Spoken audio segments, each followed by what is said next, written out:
Hey there, Mr. Redder here. Welcome back to another episode of r/entitled parent stories. Our first story we'll be reading today. My Karen wife demands I cook special eggs for her after I've already finished cooking. After that, quit swimming so stupid. My grandson is copying you. And after that, am I the jerk for giving them crabs? Now for every thumbs up this video gets, one Karen does not get to make anyone cook special eggs for her. Why would I want your eggs, Reddit boy? You probably don't even use a cast iron skillet. So please smash that like button and subscribe and turn on notifications for new stories from Reddit every single day. My Karen wife demands I cook special eggs for her after I've already finished cooking.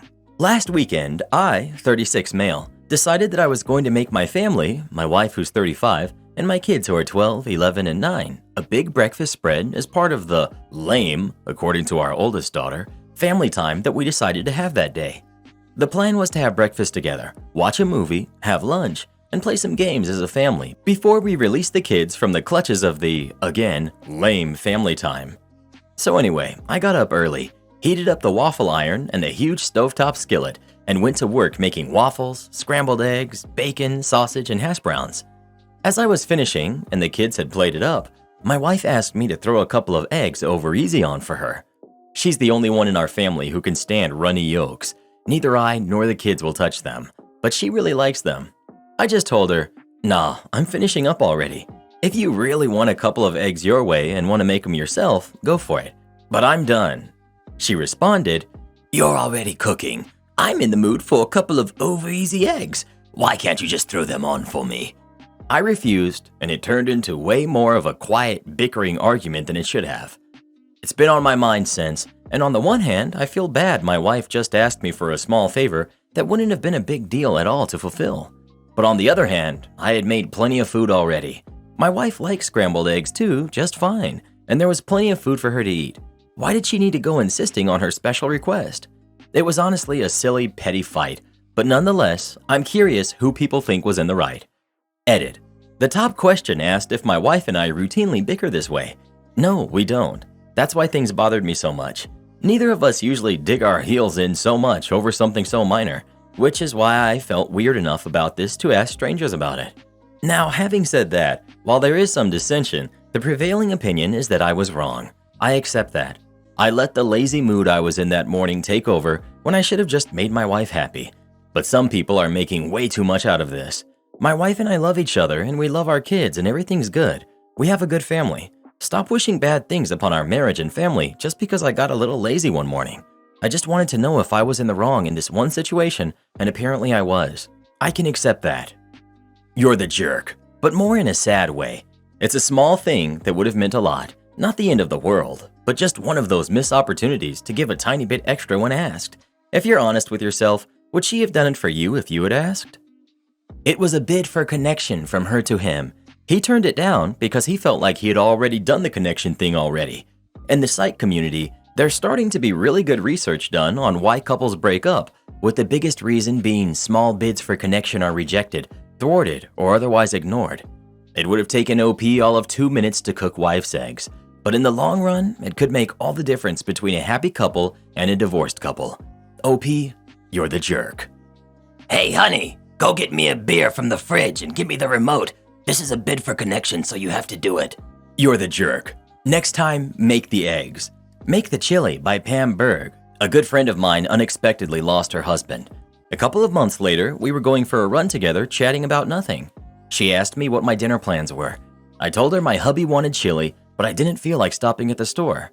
We ran on for a few more minutes when she quietly said, make the chili. It took me a few minutes to realize we were no longer talking about dinner. It was about going out of your way to do something for someone you love, because at any moment, they could unexpectedly be taken away from you. The next time someone you love wants you to go for a walk, watch some football, or play a board game, just put your phone down and give them your undivided attention. Just do it. Make the chili. If this were family time for me and I was cooking breakfast, I would have known how my spouse likes their eggs and made them some over easy while making scrambled. Just like when I cooked for my mom, I would pull some bacon out early because she liked it floppy, or remove some of the scrambled eggs early for my sister because I like mine rubberized. Because that's what people who care about someone else's needs or desires or preferences do. That's my idea of family time. You're the jerk. You're the jerk. The irony of family time, but not doing simple nice gestures for your spouse. You're the jerk for literally avoiding 1 to 2 minutes of cooking more eggs for your wife. Your wife. Not the jerk. I hate to be that guy, but if the roles were reversed, this comment section would look very different. You all would be telling OP, your husband has no right to demand you cook more eggs the way he likes them. If he wants extra food cooked a special way, tell him to do it himself and get divorced while you're at it. You deserve so much better. I know I'll get downvoted to heck for pointing out the constant hypocrisy that we see here on Reddit, but at least I get to make my point. How did I know that guy was gonna get hundreds of downvotes? You're the jerk. God, I hope she leaves you. You remind me so much of my ex-husband, it's not even funny. I'd ask him to do the smallest things, and he'd act like it was the biggest chore in the world. His excuse was always that he had worked all day. He did construction, but honestly, he was pretty much a low-level grunt that just carried tools around for the men who were actually important. Sure, I was at home all day, but I was doing the real work raising our son. He'd get home and I'd ask him to run to the grocery store for some milk, and he'd flip out on me, asking why I couldn't have mentioned it to him before he left work. Stupid little things like this are why I left him and why I'm now living a comfortable life off the child support he pays me and the benefits I get from my crippling anxiety, which yes, I have been diagnosed with by a real doctor. Well, what do you think? Is OP the jerk for not making the extra eggs for his wife or not? Please let us know. Would I make the eggs? The answer to that is, if I felt like it. Quit swimming so stupid. My grandson is copying you. It all starts with the most infernal of devices at the gym, the treadmill. See, a friend of mine who is basically a professional gym rat told me, "Dude bro guy, you gotta up your cardio game," and insists that a half an hour on a treadmill every time I hit the gym would be a good plan. Life pro tip: when someone addresses you as dude bro guy, seek a second opinion. I did the treadmill thing for a few weeks, and then I noticed anytime I went downhill, my knee was like, "Hey, you're a jerk, stop that," which was a problem, as I have a dog who likes to go on walks, and where I live, it's not precisely known for its flat terrain. This was an issue. Then it got worse. Now it was downhills and stairs. Deadlifts, squats, leg press, no problem. Slight downhill or stairs, oh no. Figuring knees aren't something one should ignore and hope it goes away with, I met with my doctor. She promptly referred me to physical therapy and not a knee brace like I was hoping. I met with the PT lady. She did an exam, said my quads are wonk and need work. I also discovered where my quads are. I was told to not do a lot with my legs at the gym other than bikes or swimming. All things being equal, I'll swim. I can swim, but I cannot swim well for very long. Turns out being out of breath and trying to get actual air in isn't as easy as it used to be, especially when some person is splashing water all around. Until my lungs catch up with the rest of me, I've adopted what I call the fatty twirl. 4 or 5 strokes of freestyle, roll onto my back, and then kick with my legs until I've got air in me. Then roll back for more and pray I haven't gotten close enough to the edge of the pool to smack my hand into it. I assume I'm doing well because physical therapy lady hasn't given me that "I'm disappointed in you" look, typically reserved for dentists when one has forgotten to floss. But that brings us to yesterday. Normally I go in the morning, mostly in the interests of avoiding the shrieking kids while I'm trying to do my thing. But work was nutty and I went later than I usually do. There were clumps of teens doing I don't even know what, but they mostly just snickered to each other and I minded my own business. Now, the dry part of my routine is done and it's pool time. I wound up taking a lap lane next to a grandmother in her 50s who was apparently trying to teach her grandkid, who was 10, tips on how to swim properly. I didn't hear a whole lot, seeing as when my ears weren't underwater, there was a fat guy splashing and making a bunch of noise. But I could tell the kid was splashing and coughing a lot, and this made Grandma upset. I didn't pay attention because it wasn't my business and there were lifeguards. I just wanted to get my laps done. Was on an extended period of back float time trying to catch my breath when I was ambushed by a pool noodle. Said noodle was applied directly to my face and not gently. While not painful, a noodle to the noggin is quite startling. I believe the first words out of my mouth were, "What the heck?" It was Grandma wielding the noodle, and she was giving me a very stern look. "Watch your language and stop doing that." I asked Grandma what it was I was doing that led her to believe smacking me with a noodle was a good idea. Grandma informed me that I was swimming stupid and her grandson wanted to copy me, so I needed to stop. After I confirmed that was in fact why I was assaulted with a noodle, I suggested she might have better luck in the kids' part of the pool. You know, the one over there, far away from me. She said she was just fine here. I was the one causing the problem. I thanked her for her opinion and promptly resumed my swim. On my return trip, this woman stepped into my lane and grabbed my ankle. I don't know about the rest of you, but when I'm swimming and someone grabs my leg, instant panic response. I immediately started flailing and kicking wildly, trying to free myself. Grandma got herself a nice adrenaline kick right in her forearm. I came up gasping for air and ready to start swinging. I'm stopped by the soothing sounds of Grandma wailing about how I just hurt her. Edit, her arm was okay. She wound up with a nasty bruise and that was it. I caught her with the top of my foot. Pro tip, top of the foot is a bad place to land a kick with. Naturally, that's enough to get the lifeguards involved, none of whom were apparently paying attention before she started screaming. 2 of them are lifting Grandma out of the pool and trying to examine her arm while she's still wailing and flailing. A third is giving me static about kicking another guest in the pool. Well, they started to, until I pointed out where the kicking happened and her grandson was. Poor kid had frozen in place with an expression of abject horror. Once she connects the dots, she realizes I'm not the problem. I tell her I'm going to get changed and then I'll identify myself to the front desk, because if I'm going to get interrogated, I'd prefer to be clothed. I did my thing, and by the time I'm showered and changed, there was a manager at the desk apologizing for what had gone on. They reviewed the tapes and that woman's membership had been terminated, and they're very sorry and please, please, please don't sue us. Best interrogation ever. Am I the jerk for giving them crabs? I, 28 female, teach at a lower income school here in the States. In the 6 years I've been teaching, I've always had animals in the classroom. I think it's really important, especially for students who can't have pets. This year for the animal biology lesson, in addition to having our pet turtle, I decided to invest in hermit crabs. Prior to the month-long unit, I had the kids do reports on animals and used hermit crabs as an example. Then, as the unit was introduced, I revealed the crabs. The kids were so excited. They took turns taking care of them, learned all about them, named them, etc. After the unit finished, I decided I'd pick 3 students to take the crabs home. They had to fill out a form, get permission from guardians, and the grown-ups had to come to me to get the crabs. All of this cleared with admin, of course. Everything was fine, and I chose my more responsible students, spoke with guardians, etc. A week later, one of the students told me something sad happened. Her crab died.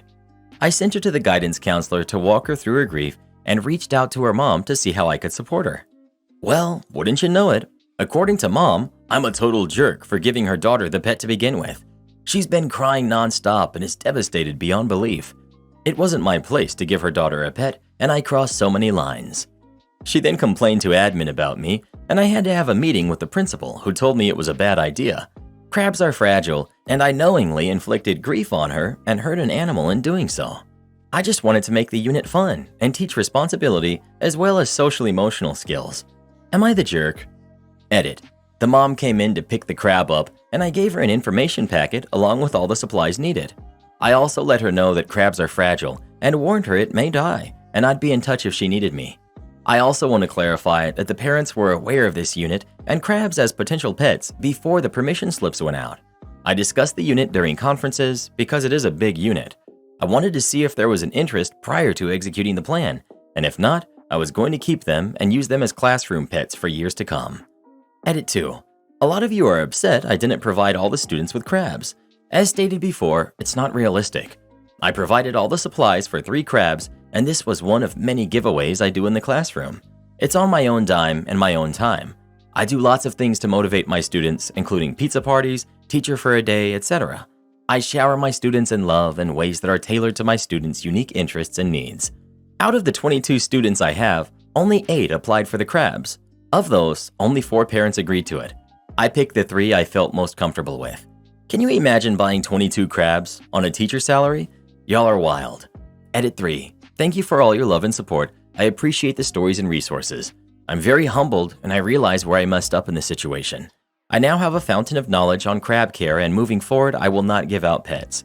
Instead, I'll maintain a critter corner and provide adequate supervised care. Thank you all again.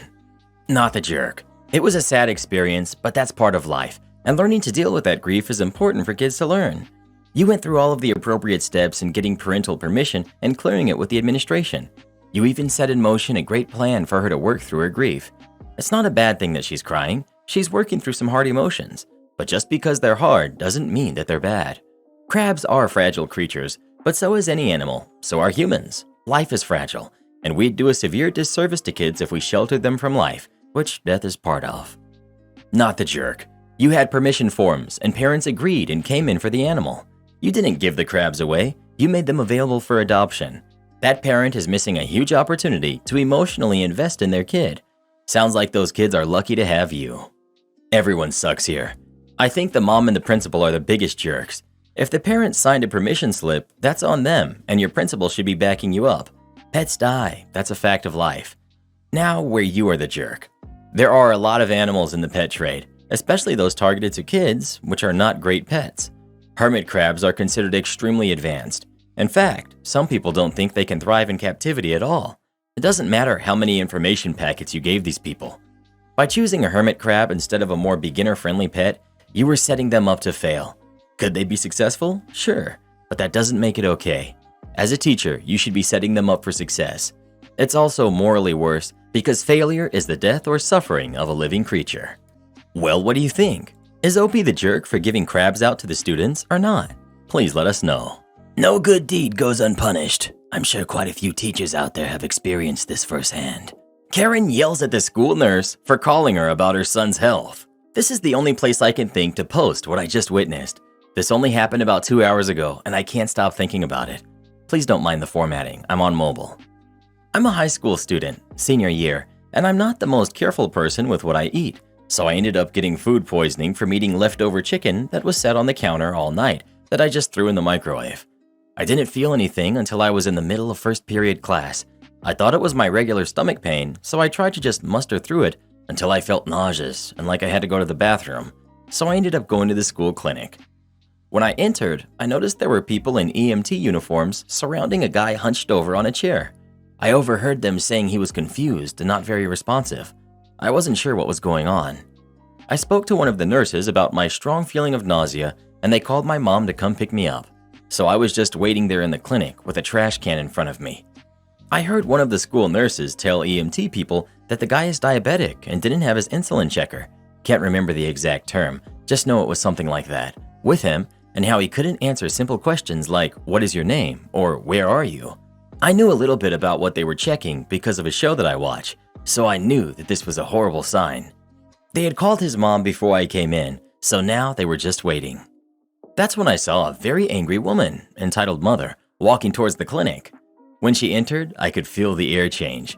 Her mere presence felt disturbing and slimy. She began to berate the school nurse for calling her because she works late and sleeps during the day. She said her son constantly forgets to bring his insulin checker and snacks and said that it wasn't her fault. That's a phrase she repeated a lot during her rant. "It's not my fault." She said he was 15 and had to take responsibility for his own medicine. Meanwhile, the guy was silently sitting there drinking a juice. She said she wouldn't be coming when they call anymore. That's when I got a text from my mom saying she was there, so I quietly got up, trying not to throw up or draw the attention of the entitled mother. My mom took me home, where I automatically ran to the bathroom. I have no experience with having diabetes, but the way that mother acted felt very wrong and uncomfortable. Am I the jerk for not buying real shoes? So my niece Carmen had her 11th birthday last week. A few months ago, she texted me that she would like a pair of Nikes that were around $150 for her birthday. I budgeted $150 for it. 3 weeks ago, she called me and asked, instead of the Nikes, can I split her gift so that she and her neighborhood friend, Conan, who's 12, can both have something. Carmen and Conan share a birthday and they're best friends. Apparently, Conan's mother told him ahead of time she probably would not be able to get him a birthday present this year due to having to prioritize car repairs. So Carmen wanted to share her gift so he wouldn't not have anything on his birthday. I asked her if she was sure, and she said yes. I asked what she would like, and she said she and Conan really want some Crocs. Apparently, Crocs and the Charms are all the rage in their school these days.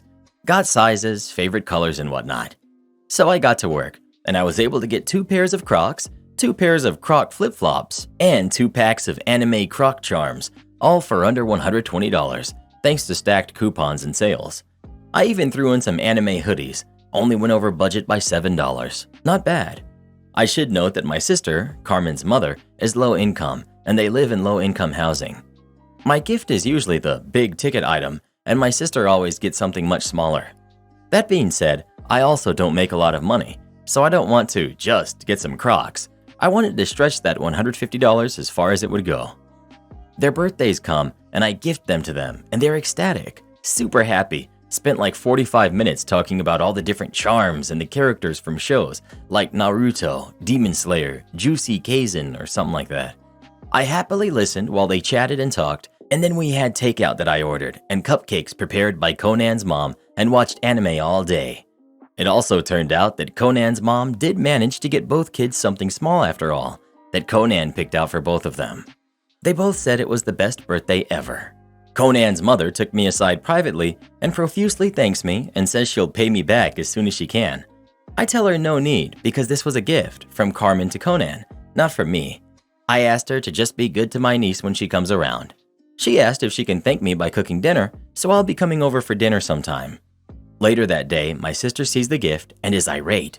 She apparently had planned for me to buy Carmen the Nikes as her school shoes and is upset with me because Crocs aren't real shoes. I asked if they're not allowed to wear Crocs to school, and she said they are. So I said she can just wear them to school. It doesn't seem to be a big deal to me. The kids are happy and had a great birthday. That's all that should be important. She absolutely disagrees and is still upset with me weeks later. Am I the jerk? Edit. I'm happy to see that almost everyone thinks I'm not the jerk. My sister is a good mom, but sometimes good people can also be jerks. I don't know what's going on with her, but I will chalk it up to stress and let it go. I'm probably gonna just buy Carmen a reasonable pair of shoes for Christmas, not as her main gift of course. We live in the US South, so we don't really have to worry about snow. Not the jerk. I think you did Carmen and Conan proud. I'm really impressed with Carmen, and she's the real hero here. Not all kids would sacrifice for others in this way. I guess she picked up these great values from OP and Conan's mom, or maybe it's just innate. Doesn't seem like the mom taught her this since she is fixated on expensive sneakers. Get a utility pair on sale for $30 and be proud of your kid. Don't ruin the joy of this generous act. Not the jerk. Your niece will probably need sneakers for gym class or colder months, but that's not your responsibility. If your sister was hoping you'd provide Nikes, she should have told you so. And even then, it wouldn't be an obligation. I think what you did was great. OP, this is why I don't think I'm the jerk. Because if my sister had told me Carmen needed school shoes, I would have gotten them for her before school even started. She knows she can ask me for necessities for Carmen if she's in a pinch, and I'll make it happen some way or another. But she didn't. Am I the jerk for financially cutting off my daughter and giving her 1 month to be out of my house? Fake names for privacy. I'm a mother to two. Zoe, who's 21 female, and Bea, who's 17 female. Their biological father was a narcissist and would demean Zoe and Bea. It took years of court battles, but my husband, Tim, and I finally got full custody when Zoe was 16. Zoe has been in therapy since my initial divorce. Zoe has always had a tendency to be demanding and cruel to others. I myself have gone to therapy and taken parenting classes to help Zoe. I've read books and tried every resource available. A big help was having Zoe channel those emotions into positive outlets, such as kickboxing. Zoe used to enjoy therapy, but called it a waste of time and chose to stop going when she turned 18. Zoe now refuses to find positive outlets for her emotions. Zoe weaponizes her experiences with her biological father and feels they give her the right to mistreat others. She lives at home rent-free while Tim and I pay for her education, $56,000 plus a year, car, phone, and all other expenses. Zoe refuses to help around the house. Asking Zoe to do any small chore, refilling our dog's bowl, turns into Zoe screaming and swearing while I have to de-escalate. Zoe believes she's entitled to our money and goes off on us because we're saving money for Bea's education as well, instead of giving it all to Zoe so she can have fun money. Tim and I left the house last Sunday for a doctor's appointment. I learned Monday from Bea that Zoe had gone on a rant about how I was a selfish jerk since I asked her to put a frozen meal in the oven because Tim was feeling tired and he would need food ready as soon as we got home. Tim is a cancer survivor. He completed chemotherapy at the beginning of the year. He is still weak and sick often, yet has continued to work from home to help support us. Zoe told Bea that Tim is a grown man. Why can't he make his own darn food instead of me doing everything because he's so useless? Hearing Zoe say that about the man who supported and nurtured her and was a father to her when her biological father didn't care to was my breaking point. When Zoe came home, I explained her car is still in her name and her last year of college has been paid already. I told her that she had a month to move out and the year's end to find her own insurance. We will pay for nothing anymore. Tim and I will no longer be treated as ATMs and burdens while providing everything for her. If she wants to act like she's an adult who knows everything, then we will treat her as one and let her support herself. Zoe will likely be staying with her grandparents. My sister is unable to house Zoe due to her lease agreement, but she's told me I'm the worst person she has ever met because you never turn your back on family, and I know Zoe's childhood with her biological father will always have changed her. But Zoe's trauma doesn't give her the right to mistreat others, especially the people who have helped and supported her more than anyone else. Am I the jerk? You tried therapy, classes, you financed her schooling. The only last-ditch effort you might have made would have been to warn her that she was on her last legs here. If the worst thing that happens is that she has to live with her grandparents, you're definitely not the jerk. Not the jerk. She too, to paraphrase her, is a grown woman and has been a legal adult for 3 years. You're giving her a full month notice and she has a soft landing spot with her grandparents, not to mention college already paid for. I hope this is a wake-up call for her about how to treat others. She may have some trauma to deal with, but as she grows up, she'll realize almost everyone has their own crap to deal with, and it doesn't give you an excuse to treat people poorly. 5-year-old asked if this is the phone number for a retail store. This happened about 30 years ago. I was definitely the jerk in this situation, but in my defense, I was 5. My family's home phone number was 1 digit off from a sporting goods store in my town called Joe Jones. Naturally, we'd get a fair number of calls from people with the wrong number. We had caller ID, so my parents would see an unfamiliar number on the ringing phone and say, "Looks like it might be someone trying to call Joe Jones again." They'd pick up and say, "Hello? I'm sorry, you have the wrong number," and then just hang up and say, "Yep, Joe Jones again." Now, since I was 5, I failed to realize 2 key things about this situation. 1, Joe Jones was the name of a store, not a person. Easy mistake to make. 2, that it was different people calling each time. Since my parents could always tell when it was a call for Joe Jones, I thought it was always the same number that they kept recognizing. I had only ever used the speed dial, ask your parents what that was, to make an outgoing call, so I assumed some friend of Joe had just misprogrammed their phone to call us instead of him, and was really lazy about fixing it. I was annoyed this person kept bothering us. Then came the day. My dad was at work and my mom was home with me. She was busy with something when the phone rang and asked me to answer it. I went over to the kitchen phone, reached up to pull it off the hook and said, "Hello? Hi, is this Joe Jones?" I was finally talking to the person who had been bothering us. I summoned up all the righteous fury young me could muster and said very sternly into the phone, "No, he doesn't live here. Stop calling us." My mom jumped up and snatched the phone from me to apologize to the caller and smooth things over. After she hung up, she took the time to talk to me and make sure I understood what was actually going on and how to be polite over the phone. She wasn't angry. These days, I always try to be polite on the phone regardless of the situation. I think back to this incident as being the day I learned that lesson. Thanks, Mom. I miss you. Call the police on me for doing my job? Sure, Karen. Have at it. I work for a water company carrying out repairs on burst water mains on an on-call basis of 1 week every 2 months. This particular job happened about 8 years ago. We get a call out that a major pipe feeding a large housing estate had burst and needed repairs ASAP. We head to the yard about 11 p.m. at night to collect our gear and get the plans and drawings of other utilities in the area of the work. We arrive on site, set up the traffic management as per regulations, speak with the inspector that called us out for an exact location of repair, too much water to mark in the usual way. We set up our barriers and work lights around the work area. We get out our still saw and cut out a couple of meters of tar, ready to start breaking the tar out of the road. Just as I started the jackhammer, Miss Sleepyhead comes stomping down the street in her slippers and dress gown, looking rather perplexed. Took my ear protection off to see what she wanted. I could tell it wasn't to offer us a coffee. She then proceeded to tell me, "You can shut that thing off and buzz off until it's daytime." I explained that it was emergency work and that we couldn't have 600 properties get up and have no water in the morning, so it has to be completed now. and our work was fully understood by the council and the police.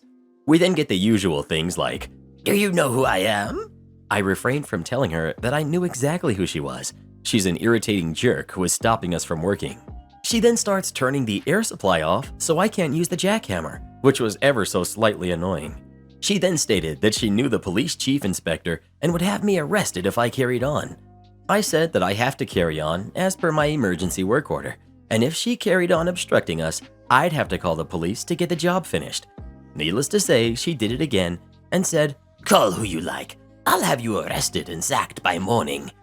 By now, I was tired, cold, and wet and starting to get slightly irritated by her actions, so cue malicious compliance. I go back to the van and ring the police to explain that we're carrying out emergency work and we're being prevented from completing it by one of the local residents and explain what she's doing to stop us from working. She stomps off in her now soggy slippers and I poured a coffee. About 40 minutes later, lights appear in the distance, so I thought, great, just what we need so we can get done and recharged by 6 a.m., hopefully. Mr. Sergeant and Mr. Constable arrive and come for a chat to find out what the heck is going on. And his words, "Why are we doing it after midnight in the first place?" So I proceeded to explain that the water main had burst and we needed to get the supply restored by 6 a.m. to save between 1,500 to 2,000, only a slight exaggeration, people having no water in the morning when they get up. He then realized the job needed to be done and toddles off for a word with Miss Sleepyhead. Before long, we can hear the shouting from down the street. It then goes quiet and he comes back down to us to explain that the lady was a sandwich short of a picnic, a British euphemism for a wacko, and that they were going to have to hang around in case Miss Sleepyhead started playing stupid games. So we fire up the compressor and start jackhammering again with my back towards the police car to save anything pinging off in that direction. A few minutes later, the machine driver toots his horn to get my attention. Miss Sleepyhead had only come down the road carrying a piece of timber, lumber for you American folks, and was in the process of getting arrested for disturbing the police. I honestly laughed so hard. Who the heck is that stupid when the police are around? Just in case anyone's interested, we were back on by 5:30 a.m. and had a coffee from Miss Sleepyhead's neighbor, who was highly amused because he had seen the whole incident out of his window. His only disappointment was his surveillance cameras didn't pick up the video and he only had the audio to share with his mates. Support our channel by joining as a member today and we'll give you a shout out in our next video. Or come watch this video next. You won't believe what Karen does in that one.